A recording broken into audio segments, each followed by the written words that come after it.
Cook up, you know. Not everybody can cook up. Cook up is an art.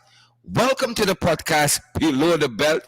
Wherever you're joining us from around the world, we wish to welcome you. Happy New Year. Happy 2022. The theme at our end is pace and power in 2022. That's what we're operating under in 2022, guys. And we hope it's the same for you wherever you are. Pace and power. We told you guys we've taken off the gloves for this second year of our broadcast. Good to see you wherever you're joining us from around the world, wherever you're listening to us from around the world. Welcome to our international podcast, Below the Belt. I'm your host, Sherrod Duncan, and I'm privileged to be here with you. I have fantastic guests who've taken some time out of their New Year's celebration and planning their what do you call it, New Year's resolutions and so on, to be with us today as we discuss political prospects for 2022. It is really good to have each and every one of you. I see so many of you are joining us already. Some of y'all don't like hear Tin Cup Knock, you know. I see Claudette Clark is with us already. Tia Pompey is here. I see Marilyn Thomas is here too. Karen Clark, Karen McCoy, all the Karens. Jackie Springer, I see Romy Leander is here as well. Norine Bipat is here too. Leon Logan is here. And all you other fantastic folks like Carl Fordyce and Rondell Hamilton, Fair Lion. Guys, happy New Year, wherever you guys are joining us from. We did alert you during the course of last week and even on our podcast yesterday that beginning from this new year, we are going to be broadcasting every day of the year. Every day of the year, we're going to have our podcast during this lunch hour. So we are privileged to have you guys join us for lunch. And I don't know about you, but I haven't actually had any cook up as yet. But I got some pending as soon as I come off the podcast. I'm so filled from all the food I had last evening. Besides the cook up, and you know what's a good pair, folks? If you've never tried it, you know what's a good pair? Cook up and pepper pot. If you've never had that pair, you should try that, guys. Good to see hundreds of you who've already joined us around the world for our international podcast, Below the Belt. We are so privileged, guys. We are so privileged. This is our 25th podcast. Believe it or not, we have done 25 episodes thus far. 25 episodes thus far. It's a great Saturday weather-wise where we are in the national capital city of Georgetown, where we host our podcast from. And believe it or not, the weather here is fantastic. Weather.com is telling us it's 32 degrees outside, 32 degrees outside, and this afternoon it's a 1% chance of rain. It is brilliant weather outside. I took a long drive to and from Burbage just this morning. The weather is picturesque. It's a great day to be outdoors, you, the family, the loved ones. But not yet. After the podcast, good to have all of you guys with us. Really great to have all of you guys with us wherever, again, around the world you guys are joining us from. We are so privileged, so very privileged to have each and every one of you. And as I said before, I have two very special guests joining us this afternoon. I have the leader for the Alliance for Change and Member of Parliament, the one and only Kemraj Ramjatan. And you know Kemraj is always unscripted, and I'm certain he'll be no less this afternoon. Always very unscripted. Again, leader for the Alliance for Change and Member of Parliament, Kemraj Ramjatan, former Minister of Public Security, and I dare say did a fantastic job holding that portfolio. And we have a columnist, influencer, historian, Ronald Austin Jr. has also joined us, and they are going to be on with us very shortly. But first, folks, again, for all of those who are now joining us, welcome to our podcast, Below the Belt. Below the Belt, and happy New Year to each and every one of you and to your families. Pace and power in 2022. Ronald Kemraj, welcome to the podcast. Good day, Sharon. Hey, Ronald. Kemraj. Make sure you unmute. You may be muted. Ronald, as Kemraj comes in, tell us a little bit about how you perhaps have spent your year last year, and if you have any special things you're looking forward to in 2022. If it's pace and power at your end as well. Well, and I want to thank you first of all, Sherrod, for having me as your guest, and I want to express appreciation to listeners who would take the time out of their very busy lunch schedule to listen to the program.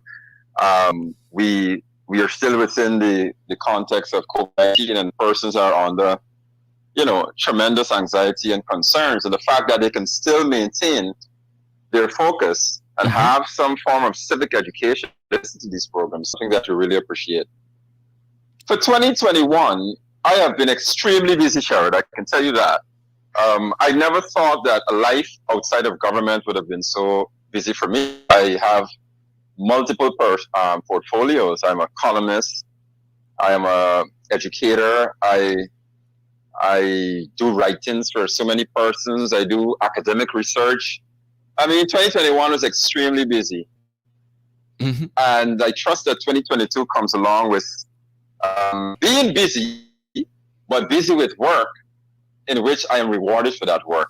So once that is the scenario, I really don't mind. that sounds a little bit like what we see at our end. Money got for Mac. Rewarded for that work. Quote unquote. Honest money. That's important. Great. Point taken. Kamraj, are you with us? I want to know if I have. Yes, you are. Kamraj, how was your 2021 and what are you looking forward to in this new year? Yeah, well, before I go on, I just want to wish all your listeners of the podcast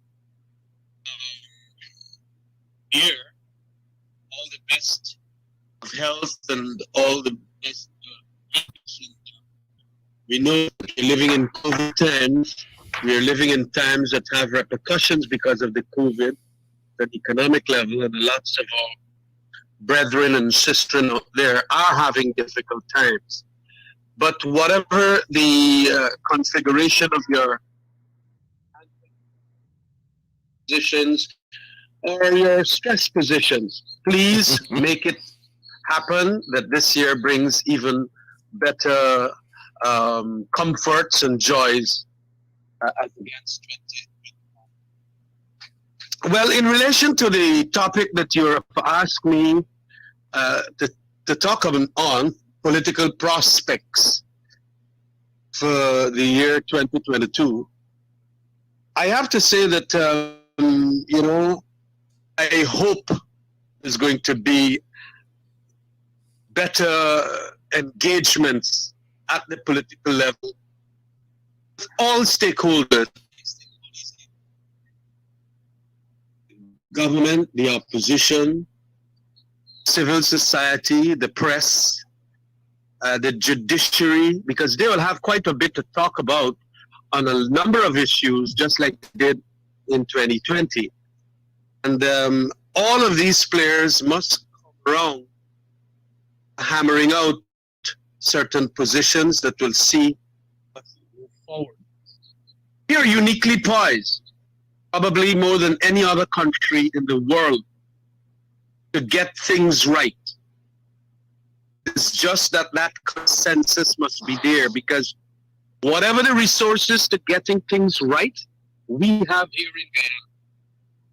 Russia has a humongous amount of oil, and that is as much as they have, quite frankly. It keeps their economy going. Other countries have oil too, like the Middle East rich countries. We in Guyana have oil plus so many other things: water, fertile lands, people, and rivers and through the jungle. And it's pristine since time immemorial. And a lot of people have been talking about this since independence. We have to realize this potential. We want 2022 to be again a year in which we can. I want to tell you that I believe, like a very famous writer, Steven Pinker, Enlightenment Now. No matter what we say about the pessimistic developments each year, there is a gradual improvement of society that has happened over the last 100 years or so. So we will have our problems, but notwithstanding that, we are developing. A lot of people have criticized our 5-year term. They want us to be, and we know that it is a truth that indeed there were developments under that. Notwithstanding, saying nothing happened. That is the government of the day. And similarly, although we will have our disagreements with the government of the day, we must engage to the extent of ensuring that we progress, even if a pedestrian or glacial, we will have to be far faster than that.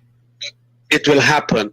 And so I would want, on that optimistic note, to say that the political prospects, though at certain areas and spheres of activity, will be somewhat depressing.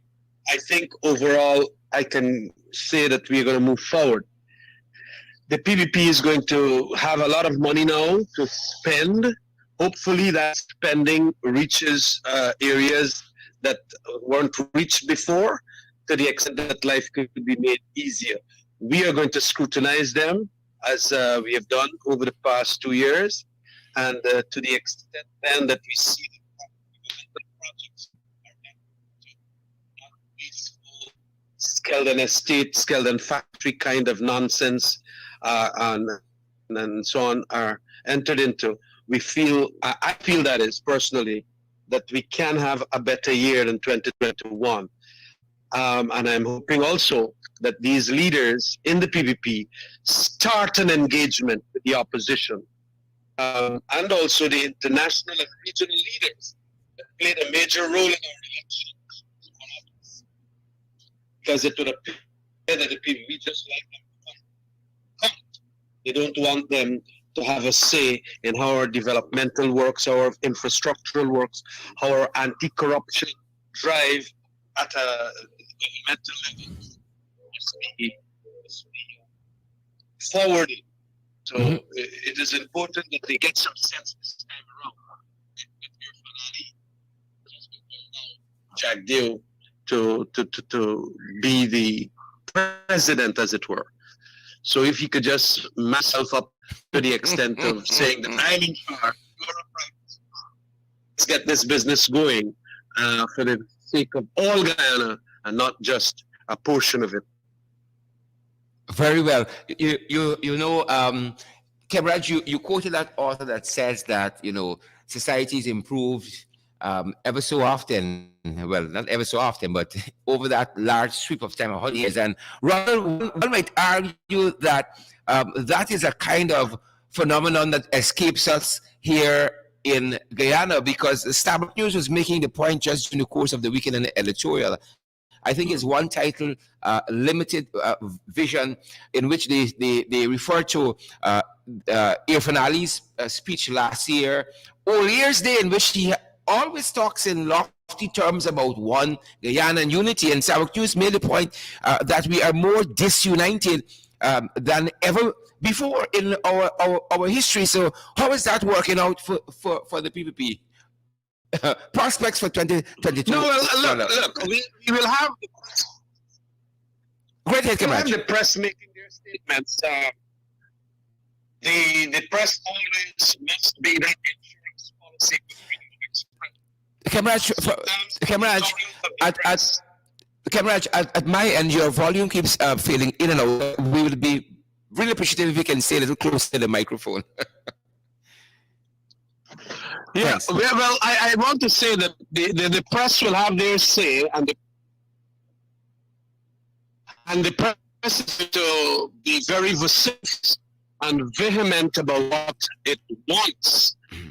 But the press ought to realize that sometimes it is not going to happen, the kind of sometimes the unity, because you have political parties in Guyana have locationally their ideological positions that are different, their leadership styles that are different, and a whole host of things. that which is desirable sometimes don't happen in the politics of the country.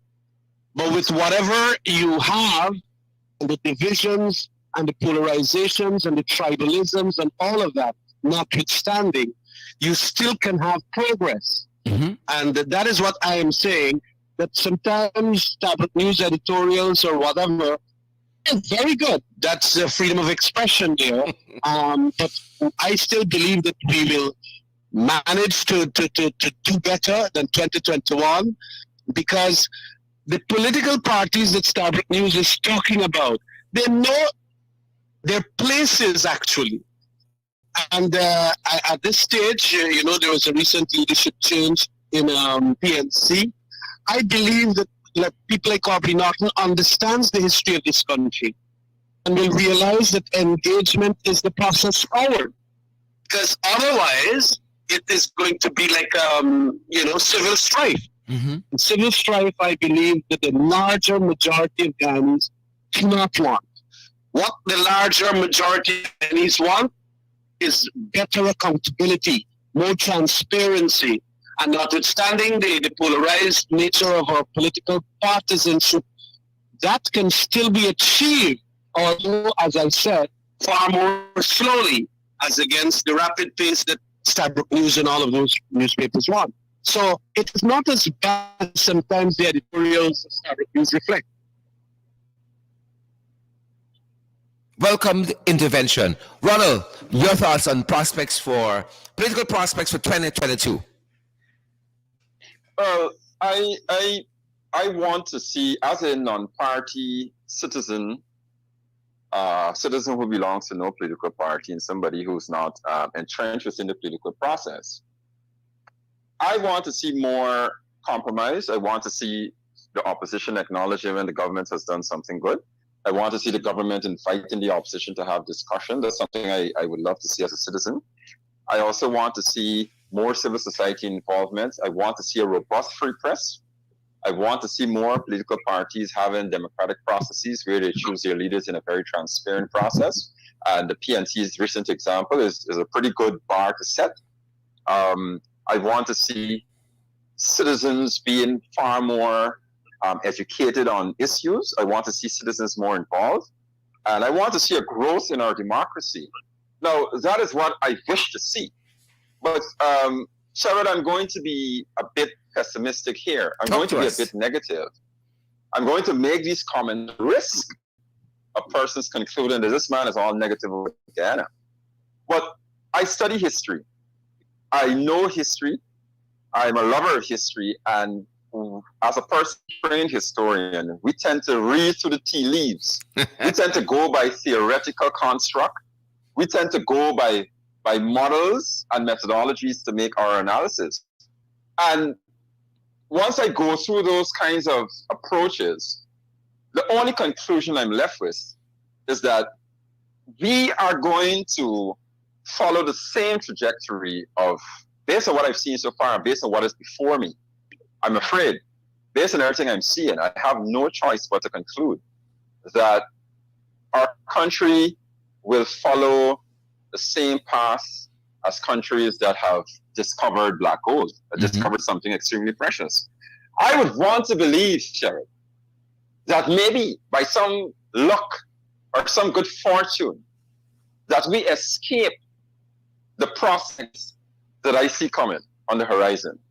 I'm hoping, but the realpolitik is, being a realist, what I'm seeing so far is that we are going to fall victim to what history has demonstrated. If you have a polarized society, if you have an ethnic security dilemma, and you discover a precious natural resource worth possible trillions of dollars, anxieties are going to increase tenfold. And it's just a methodology. If you add this with this, you're going to get this combustion. Maybe, with what drives history, sometimes you might have a great man or great men who emerge, or even in this case, great women who tend to buck historical trends by virtue of their actions. But these actions have got to be extraordinary, unprecedented actions where the players who are involved in the system, despite the animus, the tribal animus they feel, they decide, you know what, we're going to compromise. We're going to get some epiphany, I get some inspiration and compromise. If that happens, a society may escape the trappings of what is before us. But based on what we see on every side of the aisle, I have not seen moderates who are prepared to make those bold decisions and say to the mob with the pitchforks and torches, with the tribal crowd, no, we're not going to do this because it's not in the interest of the country. If there are those who are out there, I apologize in advance. I have not seen such action from you. But on both sides of the aisle, I do not see that kind of Washingtonian, George Washington, the great leader of America, who decided he's not going to take power anymore. He's going to retire to his estate. I do not see leaders in this country on the forefront who have the wherewithal necessary to buck the historical trend when it comes to black gold. My fear is that the same ethnic security dilemma that we have, where when one party is in power that is perceived to be aligned with ethnic group, once that party is in power, that ethnic group feels secure. Yes, our men and women are at the top so we can sleep comfortably at night. The other side says our men and women are not at the top, and therefore we're in trouble, and we need to do something drastic. Mm-hmm. That is Guyana's sociology, that's our political setup. Be that as it may, when you throw black gold into the mix and the anxieties that come along with that precious natural resource, you're dealing with a very combustible situation. For 2022, I'm afraid, based on the decisions I've seen thus far, and based on the postures, it suggests to me that we're walking into the trap. We're not there yet, but we are flirting with serious combustible upheavals. I've not seen anybody who's been able to say, listen, we're walking into this trap, we need to take time out. I mean, in all fairness to civil society, we've had civil society members and a few politicos who've said, be careful, we're walking into this trap. We've had that, but I've not seen any. I mean, in this case, the onus is on those who have power to make those big steps. Well, nobody's going to have power in this country and decide they're not going to do this or that. They're going to compromise. It doesn't happen. And because of that, Sharon, I want to see better in 2022, but looking at things through the prism of somebody who loves history, who pays attention to history, all of the writings are on the wall that if we don't reverse course and we continue to play this game, which we played since our independence, this tribal game, this game that we play, this game that when I get power, I don't change the Constitution, I embrace the Constitution, I'm in power, I have the majority, you cannot tell me what to do, I will do what I feel like doing for my constituency. Tyranny of the numbers. Once we continue to play that game... Sorry? I mean, the tyranny of the numbers. You have the majority, you do as you like. Simple majority, one seat majority, or otherwise. Right. Whatever party gets into power. I've not seen, no fairness, in 2015, we did have a coalition government, and I believe in coalition politics. I supported the formation of coalition politics. I don't like the idea of a monolithic one-party domination. I don't like it for any political party because I know exactly what happens. In 2015, we had the experience. Fine. We did not get everything we wanted in 2015, but we got some things. My fear is that we have reverted to a monolithic setup, and the posture suggests that the country is on a trajectory where once there's black gold, and with all the other combustible factors that are in play, if we don't reverse course, and if we don't have compromise from all sides, then we're going to be heading into a very dark period. And I hope I'm wrong. I really hope I'm wrong, but that's what I see before me. All right. I love that intervention, Ronald. And it seems as though both you and Kemraj are looking at the sweep of history, but from two different perspectives. That is my own reading, and I want to pull Kemraj back in just a second. But for those of you who are now joining us, welcome to our podcast, Below the Belt. I'm your host, Sherrod Duncan, and I'm privileged to by Kemrat Ramjit, and the leader of the Alliance for Change, member of Parliament, and also I have we have with us the one and only Ronald Austin, the author and columnist, the historian, the influencer, and we're so privileged to have both of them with us on New Year's Day. Happy New Year to all of you who have joined us. I see Carol Jacobs is here, Lisa Remy is here, Sherry Van Kooten, Siobhan McDonald, and Andrew Cuthbert, Ravana, Pertop, and all the other folks like Alison Richards. Welcome to the podcast, guys. You know, when you come on, we ask you guys to share the podcast, share the live stream, and we want to see all of those emojis as well. We want to know how you guys are reading the podcast from your end. Kemraj, could Ronald be right? Yes, we are optimistic that we want to move forward in a positive way. But could Ronald be right in his reading, as he says, of the tea leaves? And then I want to talk about the Norton factor, the new leader of the PNCR, Mr. Aubrey Norton, and what he brings to the process. Well, Sherrod, as I introduced my remark, I said I wanted to be optimistic. And I want to understand Sir Austin there. I also want him to be optimistic. And notwithstanding the historical developments over the past 50 years or so since independence, I am hoping that, living in a geopolitical space, that the Americans and the British and CARICOM leaders can have influential say in the country, it is going to be that which is going to keep the government of the day, notwithstanding their qualities called majority, they have to be kept at bay just for good governance reasons. Remember, democracy is not only electoral democracy, and then when you finish with the elections are ended. No, democracy also means good governance during the period between elections. And I think there is where the pressure is going to come, like it did come in a 2002 to 2014 period by the international and regional leaders. So when I watch what has happened historically too, sometimes we can see different things. And for the want of being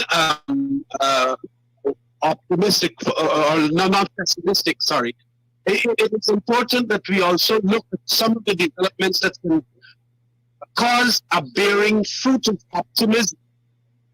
The pressure is going to come. The Americans, our new American ambassador that is supposed to be here in a couple of months' time, who will be briefed by us on all these issues. The European Union, the CARICOM leaders, and I am absolutely certain that the CARICOM leaders are going to have a say in relation to what we recently passed in the local content bill, because it was not well thought through. A number of the provisions there could have implication in relation to freedom of capital investment, freedom of trade, freedom of movement in relation to that local content bill that we passed. It was discriminatory in favor of our local businesses. But our local businesses, just like the Irfan Ali administration, advised by Anil Nandan, did not think it's true as to how are they going to be conflicts with the city of Sagaramas. Mm-hmm. And that was an important point made by David Patterson, that never really, and what can happen there is that the CCJ will have to make certain rulings on a number of issues, because you can't have treaty obligation and then with domestic law try as best as possible to dilute and diminish. And for all of these things, because of the institutions that we created, there will be a check and balance for the abuse of power. The executive branch, just like the Donald Trump America and the Erdogan and so many other autocrats around the world, they will try to do things their way. Just like Jack Dale and his threesome with Juan and Ashley Singh. But there are institutions that will pull them back. Also, influential international and regional bodies, which are also instituted. Of course, as I said, like the chicken tagonomists and the league. So I am optimistic because this is the nature of politics all across the world and all across history. Those that have been in power want more power. And it is a truism.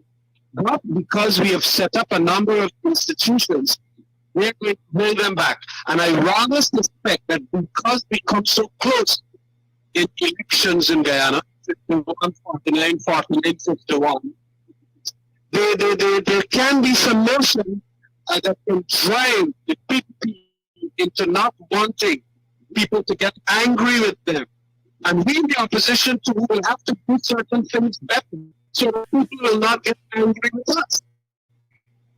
And Correct, there have correct. been some recent developments and so on that we reflect, when we reflect on that, like when they wanted to pass the Natural Resource Fund Act, just like how they did the way they did, and of course some other developments thereafter and all of that.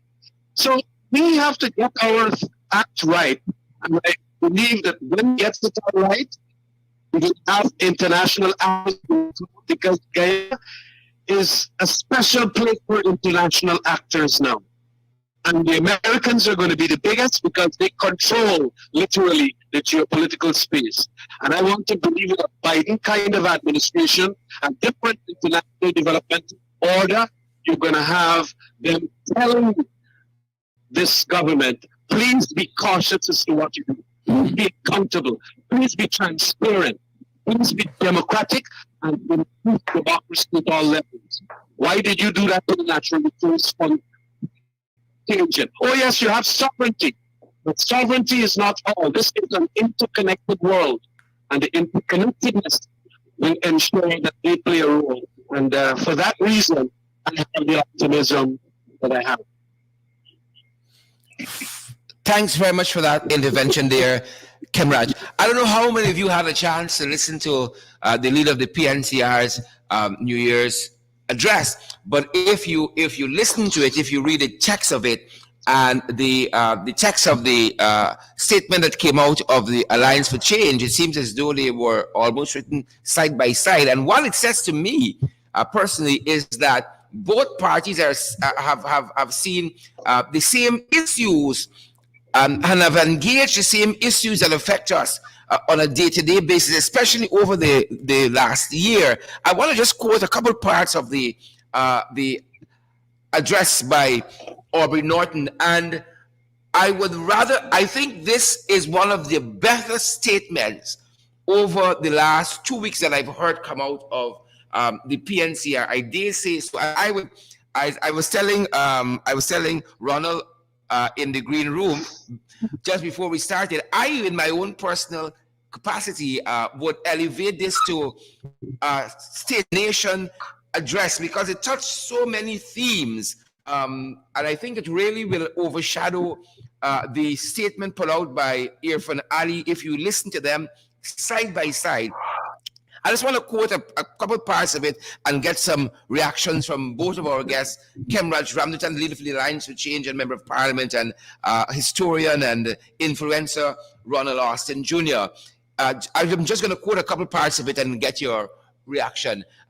Here is Mr. Norton saying, quote unquote, our society has experienced arbitrary dismissal of African Guyanese, indigenous and Indo-Guyanese, who are perceived to be supporters of the APNU AFC. This is unacceptable and does not augur well for the unity of Guyana. In another section of his statement for New Year's, he says, on the economic domestic front, notwithstanding the massive injections of funds into the economy, the evidence is mounting that the non-oil gross domestic product may have declined from the previous lofty estimates made in the 2021 budget.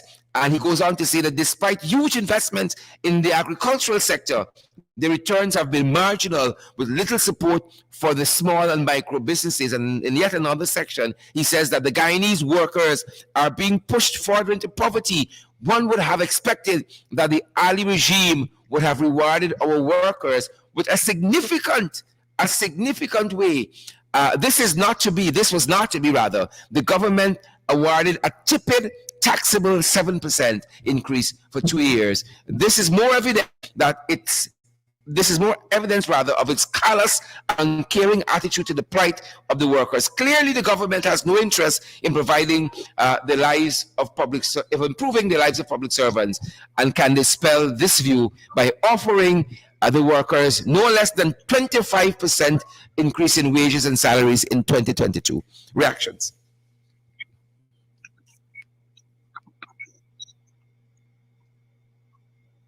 Yeah. Go ahead, Ronald.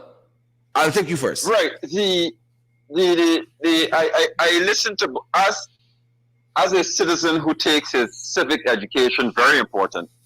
I listen to both the president's presentation and the leader of the PNC's presentation.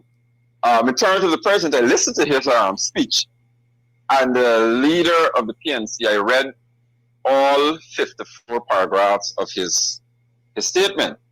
In terms of style, I mean, the level of that kind of writing, it was very statesmanlike.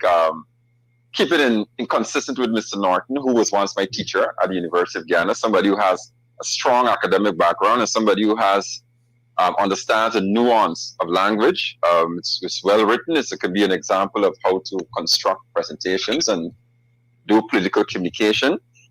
In terms of substance of what was said within his speech, as I read through it, I of course, obviously he's a political leader, so he has to do his politically correct thing in terms of what he says. But what I discerned within his statement are two very important points, 2 points that I consider pretty important. He did allude to the democracy which the PNC had with its recent elections. And that, for me, as a citizen, as I said before, I'm pretty excited about the idea of a party being transparent with their elections. In fact, I expressed disbelief that a major political party in this country could have a free and transparent process without any glitches. This was my prediction before those elections began. But I was proven completely wrong, thankfully. So he alluded to that. He talked about that kind of democracy in any statement that contains information about our democracy and in terms of what we are doing at the level of our political parties. For me, that's a pretty good thing. Secondly, he made a demand. He made six. I observed he made 6 demands. I think this was in paragraph 41 or so, and he made six demands. I paid attention to those demands. And I observed he talked about the demand for an effective parliament. Correct. He talked about the demand for the establishment of a national consultative body on oil and gas. And for me, that is a pretty good thing. Yep. But that is a pretty good thing. And in terms of having a consultative body on oil and gas, that's a very important thing, and I wish to see happen. And that was his third demand. That was his fourth demand. In his fifth demand, he said he wanted to see inclusive, transparent, and accountable governance and oversight of the Natural Resource Fund, and a program to transform some of the oil wells to the marginalized, poverty-stricken segments of the population. That is a very good thing. That's a very good call. So, in looking at both of the presentations, I mean, they were obviously par for the course political rhetoric. Mr. Norton, in terms of his delivery, he's always been somebody who I suspect who writes his own speeches, and I probably would not even allow anybody, the person that I know, he would not allow anybody to tinker with his presentations. And it's keeping to his level, and I observed the information within his speech. And I think as a moderate, somebody who really doesn't align himself with any political party, there are things there. I think there are reasonable calls. These are some reasonable calls in terms of having a consulting with civil society and other members on oil and gas. That's a reasonable call, which I think any government with honorable intentions, and I never want to question the intentions of the government or the president. So I'm saying that is a reasonable call, and maybe they can accede to that kind of call. Yep. Kemraj, in this presentation, it something seems to be bearing out that I think you might find appealing. Mr. Norton, from my own reading of it, my humble reading of it, there was a less antagonistic Norton and a more engaging Norton to bring to move the process forward for the development of this nation. While, as Ronald says, there is still the red meat there for the base. There seems to be an evolving, engaging Aubrey Norton in this. I think a very, very sweeping presentation. Your thoughts? Look, Sharon, Aubrey Norton got his first degree, and I think he probably got second degree, genuine one. Go ahead. Expect a superior academic and intellectual exercise, a far more rigorous team, and in relation to the politics of Ghana. And I must tell you that, okay, I have my problems sometimes with Aubrey. I remember the 1992 period, the 1997 period, and even when I was leading the PYU, he was leading the YSM, and we had our bones and quarrels and so on. But he's an extremely smart guy, and he's a politician to the core. And so when you don't have your first degree, you don't have groundings in intellectualism, you're going to have an inferior and a substandard speech. I hope that he gets some good speech right from him. That is our president. And I mean that. I honestly mean that, because there were lots of other people who could have been better presidents in that organization called the PPP, but if Jack, they're running for his third term, not for that fella. It's against, let's say, an Anil or a Vindi Prasad or a Frank Anthony and so on. Those are far more qualified people. In any event, I associate with the remarks of Aubrey Norton, and I also associate with the tone that was far more moderate, because Aubrey will know that the PNC cannot do it alone. It has to win across over a set of voters. It is vital. And if you don't, as a politician, start thinking about that and only thinking how you're going to be led by your base, it will be the tail wagging the dog. And that is going to be tremendously destructive for the PNC. So Aubrey has to know. Aubrey passed through all the very famous presidents, Dr. Jagan, Hoyt, Horner, and all of them. We've got to understand that this is the world in a multi-party, polarized country. He does not speak the right language. He will be interpreted or misinterpreted badly, and it could go very wrong for him. And I know that what he passed through, a lot of presidents didn't like him, but he's not going to make the same mistakes like some people who got it thrown in their laps. Mm-hmm. Just like how Jagdeo had it thrown in his lap by Janet Jagan, and then of course now Irfan got it thrown in his lap by Bharat Jagdeo. So he got to earn everything that he deserves. So it is important in that context that there will be far more sensible speech. And when it comes to really good, aggressive politics, I believe that Aubrey Norton is going to be there too. And so it is important. All the messages about a better, more efficient parliament, oil and gas transparency and oversight, the marginalized people getting economic benefits out of this thing, the natural resource fund and better economic programs and developmental projects and infrastructure. So many things are right on the button that he spoke about. And of course, we in the Alliance for Change will have to also measure up with that kind of that kind of set of demands, we would want a lot more healing in this country. We'd be asking for that, especially from the two major political parties. And Kemraj, But it is in that context then that I see that we have hope. We have hope because an Aubrey Norton that now has won the leadership. You know, when you ain't win it yet, you're gonna make the calls to ensure that you win it. But once you win it, rest assured that if you got any sense, you got to know what you're talking about, and that is important. And I'm glad that Aubrey has gotten there. Fantastic. And Sherrod, Great ahead, Ronald. right? Yes. Hello. Great ahead, Ronald. Right, and I that excellent analysis by Kemraj clearly shows to you.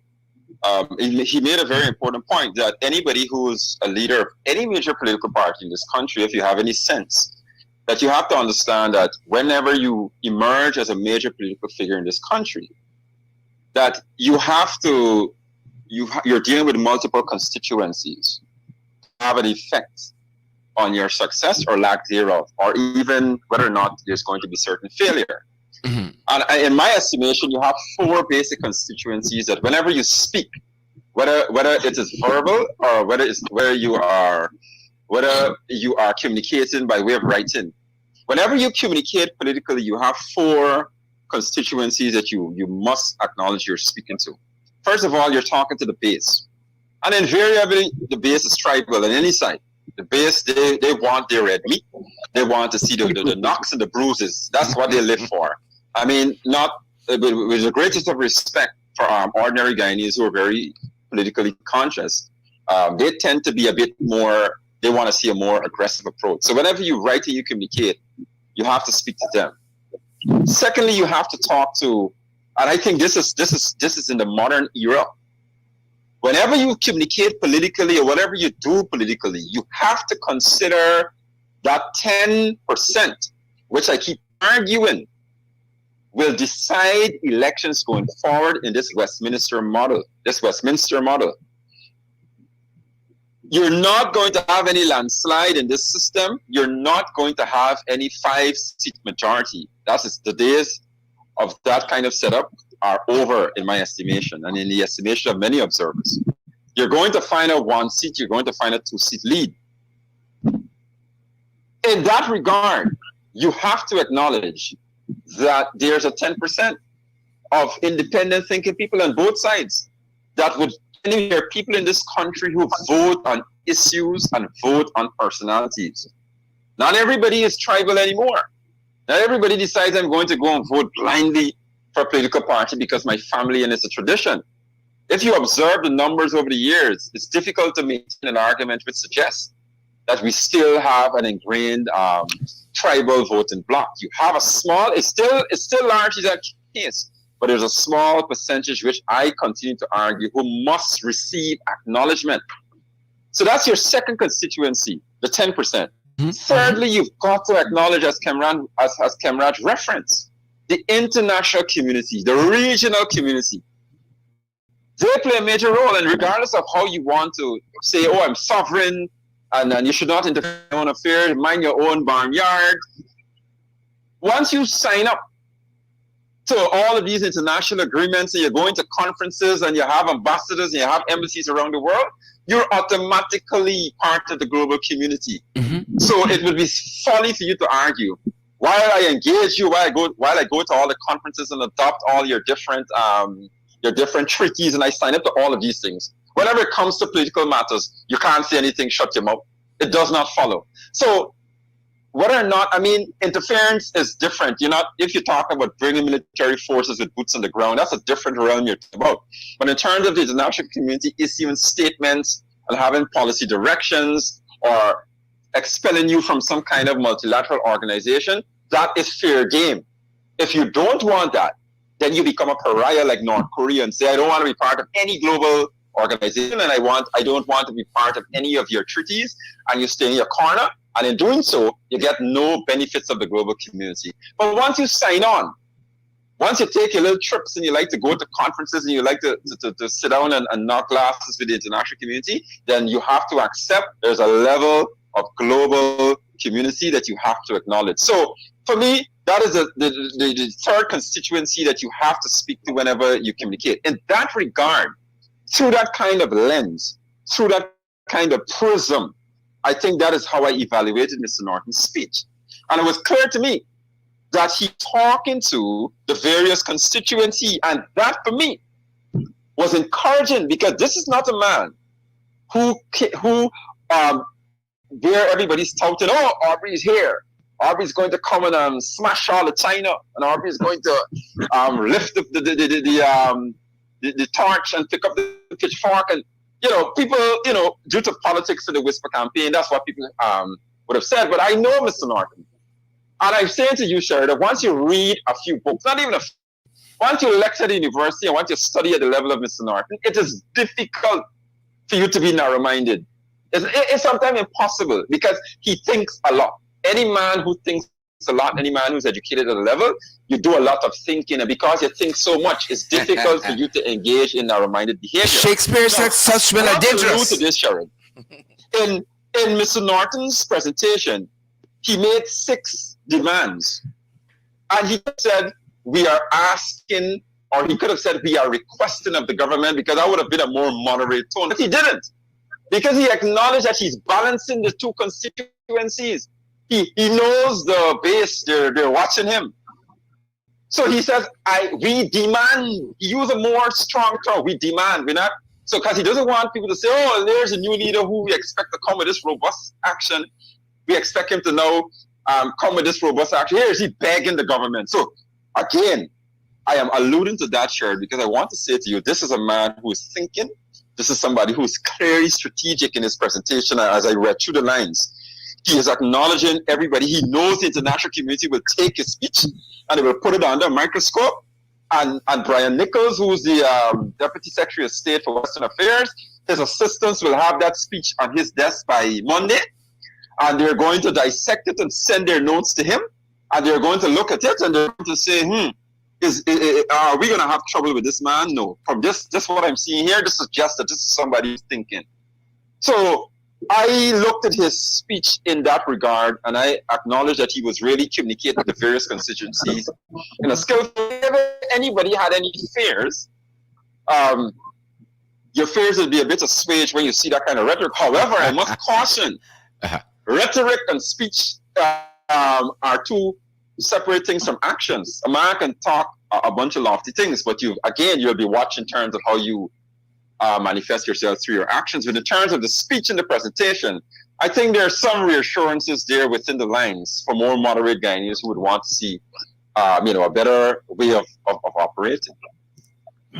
Fantastic, Ronald. Fantastic. There is a point that I made that Ronald raised when he said the party democracy within the PNC has now become very, very important to development.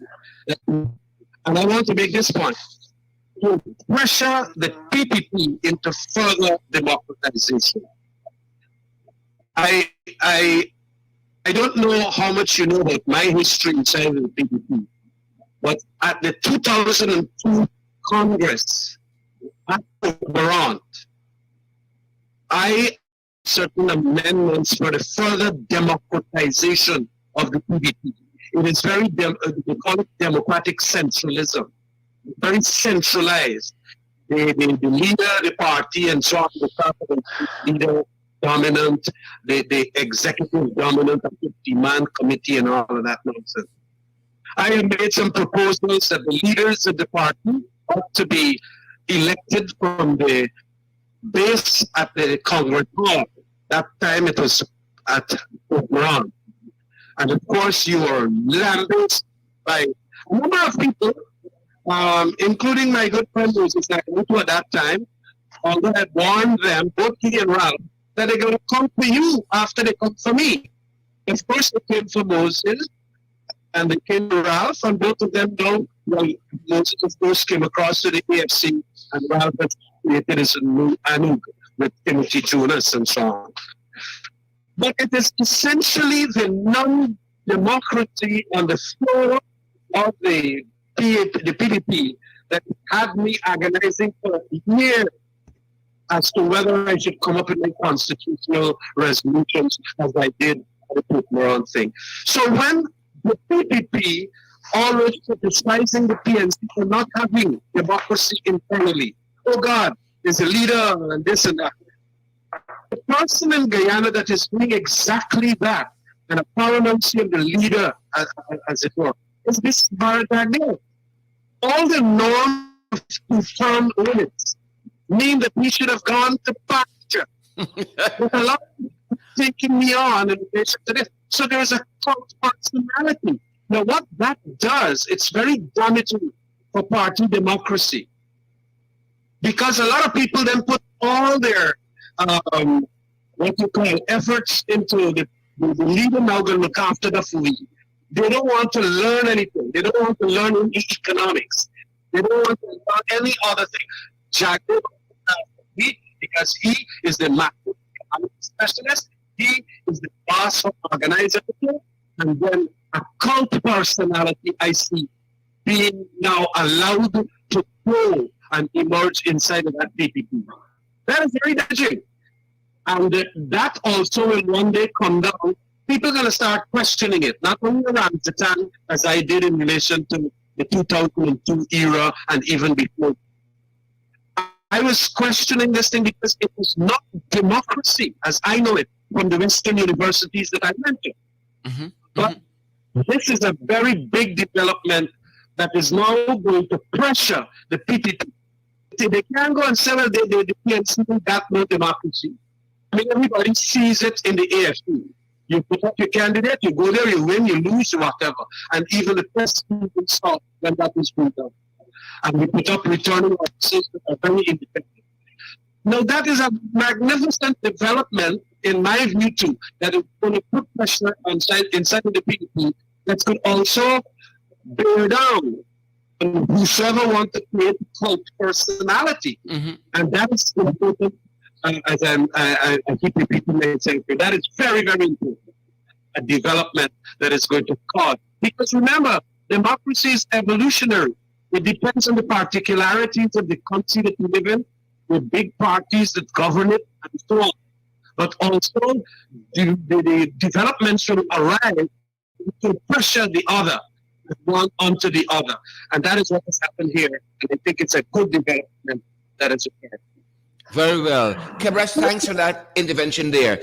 Dialing back to something that Ronald said, I almost seem to be reading my script at this end. I know both of you have always been avid readers of the tea leaves where the international community is concerned. I know in a very personal way, Kemraj has always been concerned about the reaction of the ABC country and how they read events on the ground here. And Ronald, you as well, this is one of your areas, international relations.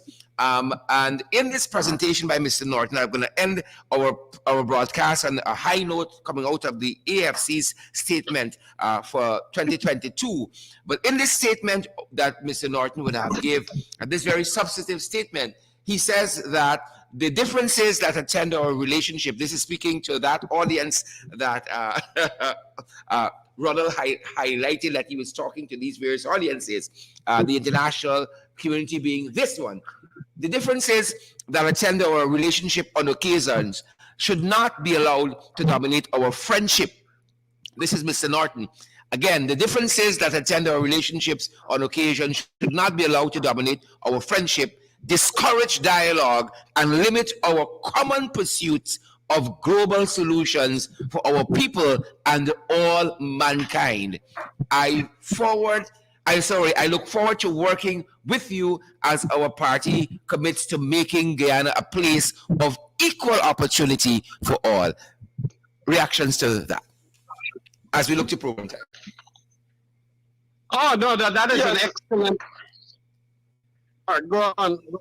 Great to hear, Kemraj. No, go ahead, Kemraj. Go ahead. Yeah, no, that is very expensive in my mind. And that is asking for an embrace with the international community. That's how I read it. And that shows the strength of character of a person that recently came out from, as you say, a scenario where the base wanted him to do and will want him to do a couple of things we might least expect. The trouble is, here it is. He is not going to be whacked by the tail, as it were. It is political consciousness, it is political acumen, and whatever else that he has in abundance that will be utilized. And I think it is a great statement. Ask for the embrace, because in the Caribbean area, in Latin America, America and these big boys are influential. And we must know our place, although we can talk about democracy and we can talk about sovereignty and all of that. And I think that asking for an embrace, asking for at least a good relationship and engagement is a good thing. Well,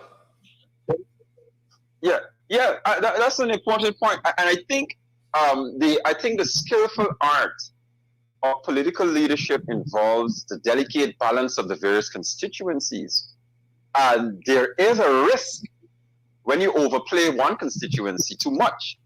I mean, if you overplay the international community, and of course you have to strike certain tones when you're talking directly to them.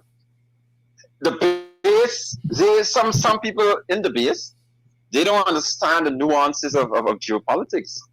Yeah, if the political leader is going to survive, because remember, you got 2 years, the Congress comes up in 2 years.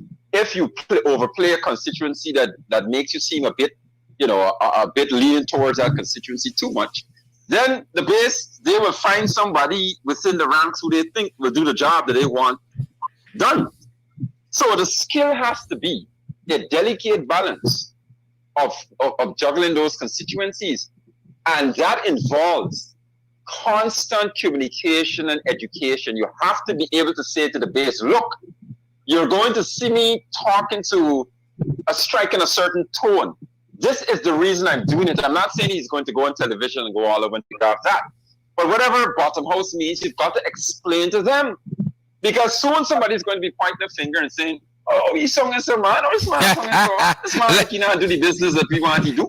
Yeah. So, like Aubrey sell out. You've got to. So I think, yes. Ronald, I was just characterizing there. Yeah. I think we've got to remember too that Mr. Norton spent a considerable time. People, I do not see this in the public sphere. Mr.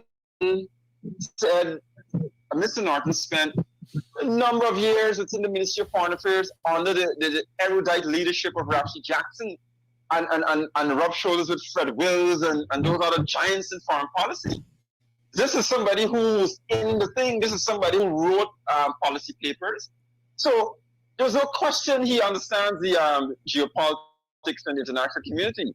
But the skill comes. And with Ronald Austin Senior too, Yeah, well, I didn't want to put a fear of conflict of interest and put to my own horn. I didn't want to mention that. Right, but what I'm saying though, Sherrod, is that Mr. Norton understands the importance of geopolitics. He knows. Our Guyanese, we puff our chest and talk about this is our land, like Kemraj reference. I mean, let's be real. We are a small country. We do not have the economic clout. Don't worry at all. Let's prospect about oil and gas. We are not there as yet. We don't even have an army of more than, I'm not denigrating our military hardworking men and women, but the reality is we're not there where we can actually make some decisions that ignore the international community. If we do so at our peril. Now, I'm saying though, Sherrod, my fear is that the base wants what it wants, and it wants it now. And if you have a leader who you decided, look, he is matching our sentiments, he's matching our wishes, but we want more, that leader has to be very skillful in juggling those constituencies, because it's bad for Guyana if they decide, let me dash you out for the year and put in another more radical man, because madness starts then. As Cameron referenced the case of the tail wagging the dog instead of the dog wagging the tail. Right. The scenario, there's absolute confusion. So I'm saying that I am confident Mr. Aubrey Norton, as I know it, somebody who has given me guidance in certain areas. My father's a very good friend. He understands that, and I know he has the leadership skills to juggle the various constituencies. Because regardless of how you twist and turn it, there's a 10% in Guyana who are fed up with the tribal politics. They are sick and tired of it. They're sick and tired of it from both aisles. They don't like extremities. Then there's the base who want the bacchanal. They want bacchanal every day. They want to see you actually see you. As we put to that for rock up a few things. You have the international community who are always concerned about peace and order. This is their thing. Some of them don't look at peace and order within their own countries, but outside of their countries, they want peace and order for world affairs. And what I must say to you, Sarah, Guyanese must understand this is no longer pre-oil discovery. Pre-oil discovery will not feature on the priority list of geopolitics observers. You think it's by accident we're now in routers and we're now making Bloomberg and all these things? What happens here is of massive importance because we have a natural resource that could affect global security. If that goes bust, it can affect the entire global economy. And that's what people need to understand. So every time an ants run across the road at Regent Street, the people are recording that. Party elections no longer, party elections come. I mean, you know, back in the days, party elections, nobody paid attention to party elections. Like, whatever, whoever comes out the lead, you read about it in the newspaper. Now, people want to know the candidates in foreign capitals. They look at all the candidates. They send for bios on those candidates, history. They send for dossier on that person. They study the person because whatever happens here will have a massive effect on global security. Because whenever it comes to oil, once there's trouble with it, it affects the entire global economic system. So I think we need to acknowledge, leaders have acknowledged, but Guyanese, we need to educate Guyanese to know that you're no longer operating in a dark corner by yourself, or whatever you do. They are paying attention to every single thing you say, social media, everything. They are listening. They might be listening to this podcast too. I hope they hear the views and hear how things are going. So my point to you, Sharon, is that I think Mr. Norton will be successful, and I know he has the ability to balance those constituencies and not play one too much over the other. When I looked at his statement, it's clear to me that he knows exactly how he's communicating, and he knows how his rhetoric will resonate within these various. Because when I read these speeches, Sarah, I read them with an air of the various constituencies. Sometimes I read them and I think, if I'm the base, how would I interpret this statement? If I'm from the international community, how would I look at this statement? And when I did that, I recognized, you know what? This is a clever operator here. This is somebody who acknowledges that you have these constituencies that you must balance. So I think with that kind of common sense, as it were, that I see in his statements, and I must warn as a historian, we do not use statements and speeches as barometers to measure action. We see that something symbolic, yes. But then again, a man can tell you, oh, I want peace and I need peace. And then he's starting a war right under your feet. So in terms of symbolism, insofar as speeches and statements are worth, I analyze that to say that, look, there's some reassurances there. And if you want to go by that as a barometer for anything, okay, you have some reassurance there. But again, the proof is always in the pudding. Fantastic, Ronald. Kemraj, as we look to program time, the AFC, the Alliance for Change, of which you're the leader of the party, seem to have brought us into the new year on a very, very high note in this statement that they put out. And I want to read a section for it. Get your response, and then I'll give Ronald the last word on our program and our podcast today. In the penultimate paragraph of this statement, the Alliance for Change says, "It is time to bid farewell to the sour memories of 2021. Time to honor the fallen, unsung heroes of our society who labor without recognition, including some of whom have passed to the great beyond. Time to reach for a higher level of governance and social cohesion, and time to cast our vision towards making 2022 the new year, one in which we Guyanese will be free from fear of recrimination, free from the ravages of COVID, and free from oppressive government. Expand on that for us, and I'll give the last word to Ronald. Well, those words are extremely strong words. And I want to say the words there came from Raphael Trotman, the top strategist in the AFC, quite frankly. And he has captured it, has encapsulated it so beautifully there. I don't want to go do any commentating in it. That is exactly what needs, in my opinion, and in the opinion of the entire AFC leadership. And it is but what I regard as self-evident. And it's on that note I would wish to bring the podcast, at least my narrative to an end. And to, again, ask everyone, have a happy New Year. Thank you very much, Sharon. Thank you, Kemraj, for being on the podcast with us. The final word goes to Ronald. Okay. Right.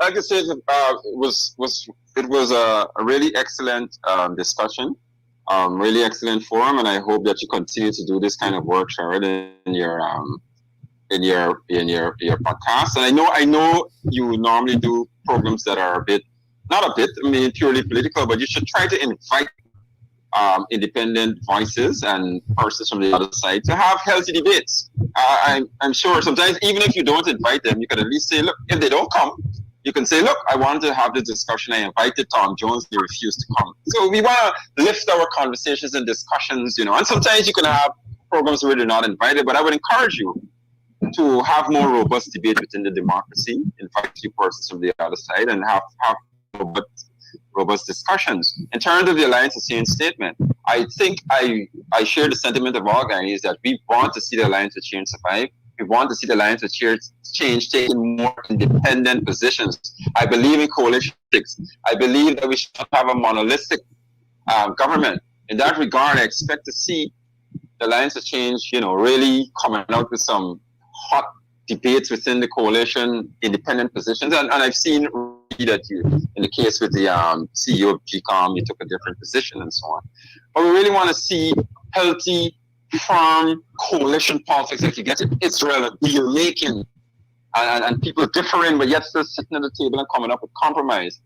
And that is what I think everybody wants to see from the Alliance of Change. I mean, I am not a person who thinks that you should always kowtow wishes of the major parties. I think the whole purpose of the Alliance of Change and the fact that we have lots of hope in the likes of Kemraj Rambutan, who we've always admired as one of our moderates. We still consider Kemraj to be a moderate, most Nagamutu. We consider to be within the realm of those moderates who are willing to compromise and listen to a position and say, you know what, we need to do this for the country. It was done in 2015. We want to see more of that from the Alliance of Change. We want to see the Alliance of Change grow. We want to see more independent positions that are designed to further the interests of the country. So with that in mind, thank you for inviting me again. Thank you, Kemraj, for sharing your thoughts. I learned something from you. And thank you for the viewers for listening. Fantastic. Ronald Austin, thanks for being part of the podcast, Below the Belt. He is an influencer, historian. He is an avid. I think you need a better word than the avid for Ronald. Where reading is concerned. Very, very interested in all things international relations, all things governance and such and so forth, and a columnist as well, writer and columnist. Ronald, thanks for being part of the podcast as well. And thank you, sir. Awesome. And folks, that's our program. That's our program today. A big thank you again to Kemraj Rambutan, the leader of the Alliance for Change, and also Mr. Ronald Austin, author and historian. Thanks, Ronald. Thanks, Kemraj, for being below the belt today, folks. Who vex. And thanks to our listening audience, always being so faithful. Thanks for being part of our discussion as well. Marcel Daniels and Marilyn Thomas, Sandra Hanover, Auntie Sandra, Andrew Cuthbert, we see you there as well. Bull Page, we see you too. Alia Walton getting on ball in the comment section. Good to see you, Alia. And is it Mr. Cricht, whoever that person is on YouTube, Cricht. Robin Noreen, we see you there. Laverne, Harrietran, Kelman Passad, we see you as well. Horace Thomas and Frank Moore, Marsha Glasgow, good to see all of you. Thanks for joining the podcast today, folks. We said from this year, we are on every day of the year. Every day of the year, you'll be able to join us during this 12 to 1 period. We know we've gone just over program time just a little bit, but I'm certain you were kind enough to indulge us. Guys, before you go, ensure that you share the podcast. We want other people to benefit. Some of y'all stingy, stop giving everything to yourselves. We want to share the podcast so that every person can benefit from the insights of Ronald Austin and Kevin Ramjatan and all our guests that we have on, and we want to see those emojis as well. Folks, Happy New Year to each and every one of you. Take some time out today to spend time with family, friends, and loved one as we get on the ball for this new year. Folks, it's pace and power for us at this end. We are an affiliate of the In the Ring program, and because of that, we at all of their platforms we're contributing to these programs are concerned to help us to do more of them, to help us to be out here. Folks, we out here. Guys, help us to do more of these programs. Help us to expand what we do. Help us to professionalize what we do, folks. And we say you can partner with us for any amount on a monthly basis at the Cash App platform. It's the $sign or the dollar symbol. The $sign or the dollar symbol. In the Ring 592. In the Ring 592. The $sign in the Ring 592 at PayPal, we are in the ring 592 at gmail.com. At PayPal, we are in the ring 592 at gmail.com. On the MMG system, that is the local cash app, as I always say, the MMG GT&T system, our number there is 627-6963. 627-6963. That's our MMG number. And guys, we ain't got no problem with Western Union. They ain't got no problem with us. We can be had there also. If you guys need any guidance, you have an information tip, you got some photographs, you got some video, you can also reach us, folks, via that MMG number, via WhatsApp, 627-6963. Guys, Happy New Year to each and every one of you. A happy 2022 to all our ringsiders. All our ringsiders. We love you guys and we appreciate you so much from around the world. Thanks for joining our international podcast, Below the Belt. Hoof X Lose. Stay safe, guys. Stay safe. See you tomorrow. Same time, same place.